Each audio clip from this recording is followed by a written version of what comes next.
So we are in the early parts of Washington. I'm still like bear with the windshield sound. My wipers are actually, I've already had to pull over and clean them off twice. They're freezing. There's like, it's completely freezing on everything. So it sounds pretty crunchy. Sorry about that. Just like for that. Dude, I've been driving behind, not that it's probably not safer for me to drive behind cars that are driving really slow, but bro, it's like already a 6-hour drive home as it is, and so driving at 30, actually this motherfuckers would be driving 20, in between 20 and 40 at the max, which is necessary, I suppose, but I guess I'm only driving 32 right now. It's pretty bad. I don't feel like I've ever drove this way. I don't even know where the fuck I'm at. I'm just driving on some Google Maps shit. And if I did drive this way up here like when I came up last week, it was so icy and snowy. It completely looks different. I'm not recognizing much here. I'm just scared for my life. But while we share our last few moments together, hang on, I'm passing a bunch of cars, so.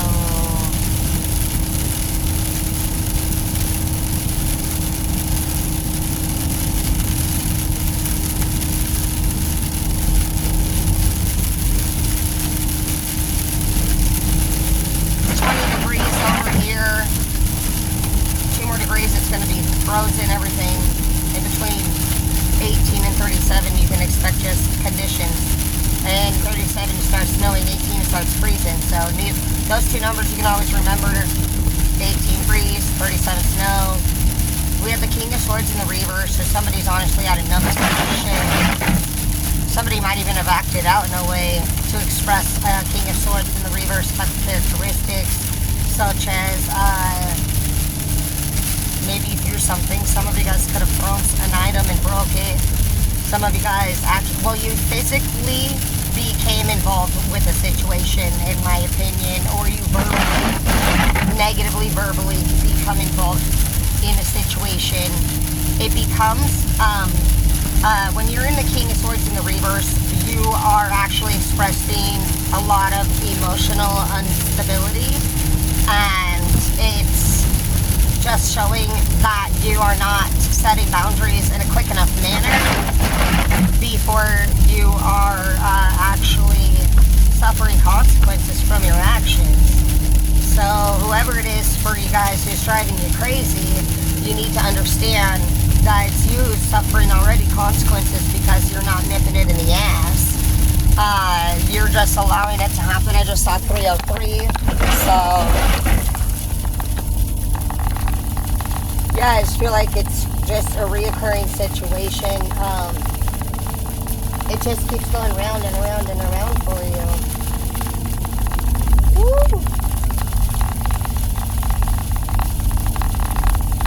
It's very, very nasty right here. I'm on the side of a cliff next to a lake. So, it's very slushy. It's a mixture of rain on top of black ice. It's not cool. I see things to try here up above, and it does say fire. Some of you guys need to enjoy yourselves. Ooh, a bonfire. Maybe you need some fire energy. You could be a fire sign. That's a good time today, actually. Fire signs come up in my reads in specific. Some of you fire signs honestly could enjoy some time out of the house and go do something more in the lights. You guys are typically a little stubborn and fixed inside a lot of times, and if you're a fire sign, I know that you guys usually typically understand each other very well and get along. I think that if you're an Aries or a Leo, my recommendations are that you guys link up with a Sag, but not Aries and Leo together. I think Sages they're the fun one in your guys' group with respect, where in my opinion Aries are kind of the more graceful and understanding one. And then you got Leo, who's a little bit more strict, and they have a procedure in mind that they would like to see things go. And so all of you guys share wonderful qualities and traits as a team in your fire sign group. And I think that when you mix and match your guys' different features and qualities, you're going to have a lot more success. Where Aries and Leo typically tend to be more loyal to their policy and procedure, Sagittarius is more carefree and fun. But I know that like fire signs do like to stick together. When you guys don't have a friend in your life or somebody that you really have loyal to you, next to you, usually fire signs tend to have one person they focus on. Some of you guys don't have anybody right now, and so I think that this is just a time for you to be more carefree and fun, whether you're a fire sign or not. If you're somebody, I feel like the message in this read is saying that for those of you who are very strict to schedules, it's time to loosen that schedule up a bit and enjoy some free time and just some different activities to expand your character and allow yourself to see more things in life and enjoy stuff that you have not yet before. This is going to help you to develop and change your outcomes.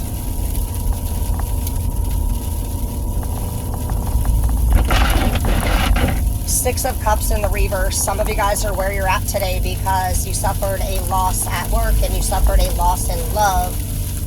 You could have just overall even lost for some of you up to even 6 major things in your life. So I'm hearing Tower moment happen for some of you, and a Tower moment is what happens to break down in the dark night of the soul, which is an ego death.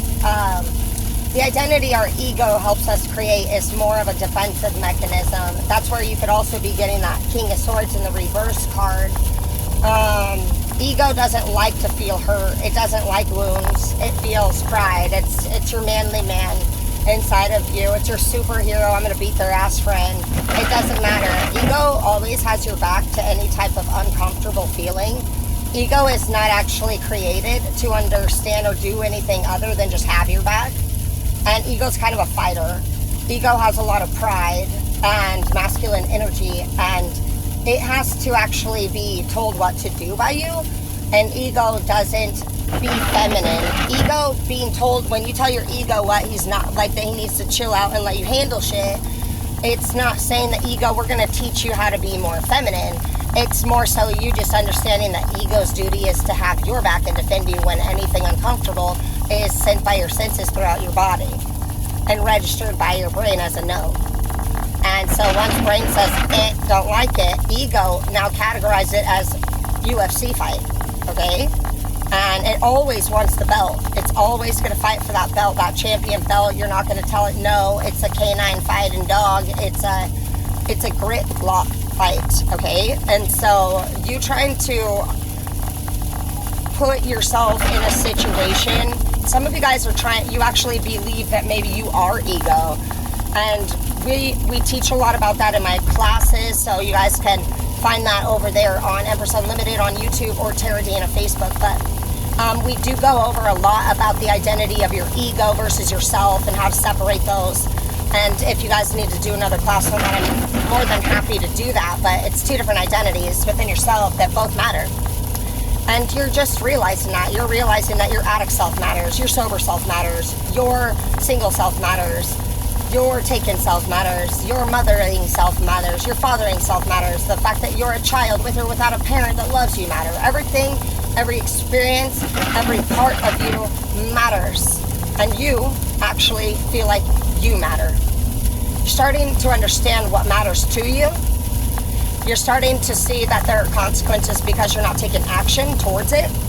You're starting to understand that opportunities don't wait and that people and lives move forward without you. You're starting to understand for some of you guys that all these times you were patting yourself on the back, really just giving yourself so much credit and saying, oh, I did it, good job for me, celebrate, that you were really doing figure eights, you were really doing circles in your mind. Some of you guys could have been starting new relationships with new people, going a couple years if that, some a little longer, some a little shorter, and just, new phase, same problems, different day, same outcome. So it's something that you're actually taking notice to, like for real. You're like, okay, I've been doing circles with my relationships, with my recovery, with the way I treat myself. You're like, I realize I've never treated myself that well. You're starting to treat yourself This could be a moment for some of you guys where you're like, you know what, I'm realizing honestly, if I even put 10% of the energy I put into this person, into myself a day, just 10 extra percent a day, how much better anything in your life or anyone else's would be. You're somebody who's like, even if I taught one new thing to somebody who was grateful a day, how much more positive you would feel, how much more positive outcomes would come through life, you know, for everyone. You're a great person, and people haven't really told you that. They haven't been telling you how much you're doing for them matters in their life. They're not thanking you enough. And that's where you gotta take it back. You gotta say, well then fine. I do offer my love as a gift to anybody who I come across always. But today you're like, I realize there's a whole world full of activities and people and experiences, and honestly I'm being broken down spiritually by just wearing my heart like an open fucking welcome store lobby at Starbucks where people can just sit down and drink off your soul. Now you make people pay admission fees. You know, you're like, sorry, it's not open door show. There's a fee to get in here, and you also need to qualify. You're treating yourself and your life and people that you're allowing into it more like a background check, as if maybe you're an apartment complex owner and you don't let people that don't got passing qualifications into your life. You're growing. Your message today here for whoever you are is to not let your emotions overpower your intelligence, with that King of Swords here in the reverse being the forefront of your read. You gotta be better about staying calm. So we're gonna definitely be teaching some classes on anger management. I know a lot of us have anger issues. I do. And so that's the cool thing about our channel, is that we're all here just trying to be accountable for our behavior, and we're willing and we're ready to do the best that we can. And change varies in what the definition is for everybody around. And the BBs, Bill and Blood group here, we don't judge. We just nudge. You know, we nudge everybody in a forward direction, and wherever you are at based off of your skills and your life experiences and your level of maturity today is where you will be placed. May the odds be ever in your favor.